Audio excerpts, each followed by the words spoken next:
South Africa టీ20 league 2025ను defended champions Sunrisers Eastern Cape ఘోర ఓటమితో ఆరంభించింది. కేప్ టౌన్తో జరిగిన మ్యాచ్లో 97 పరుగుల తేడాతో సన్ రైజర్స్ పరాజయం పాలైంది. 175 పరుగుల భారీ లక్ష్యంతో బరిలోకి దిగిన సన్ రైజర్స్ ముంబై బౌలర్ల ధాటికి 15 ఓవర్లలో కేవలం 77 పరుగులకి కుప్పకూలింది. ముంబై ఆల్రౌండర్ డెలానో 5 వికెట్లతో ఈస్టర్న్ కేప్ పతనాన్ని శాసించాడు. ఈ మ్యాచ్లో 3 ఓవర్లు బౌలింగ్ చేసిన డెలానో కేవలం 10 పరుగులు మాత్రమే ఇచ్చి 5 వికెట్లను తన ఖాతాలో వేసుకున్నాడు.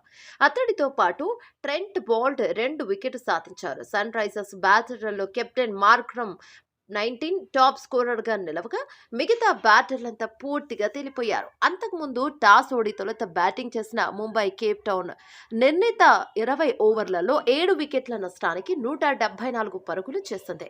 మొదటి ఓవర్లోనే సన్ రైజర్స్ పేసర్ మార్కో జానసన్ ఇక రిజా హెన్రిక్స్ ను అవుట్ చేసి షాక్ ఇచ్చాడు. ఈ సమయంలో క్రీజుల్లోకి వచ్చిన యువ ఆటగాడు డెవాల్డ్ బ్రెవిస్ విధ్వంసాన్ని సృష్టించాడు. సన్ రైజర్స్ బౌలర్లపై ఎదురు దాడికి దిగాడు. మైదానం నలుమూలల బౌండరీల వర్షాన్ని కురిపించాడు. కేవలం 29 బంతులు మాత్రమే ఎదుర్కొన్న జూనియర్ ఏబిడి 2 4లు 6 6లతో 57 పరుగులు చేసి మెరుపు ఇన్నింగ్స్ ఆడాడు.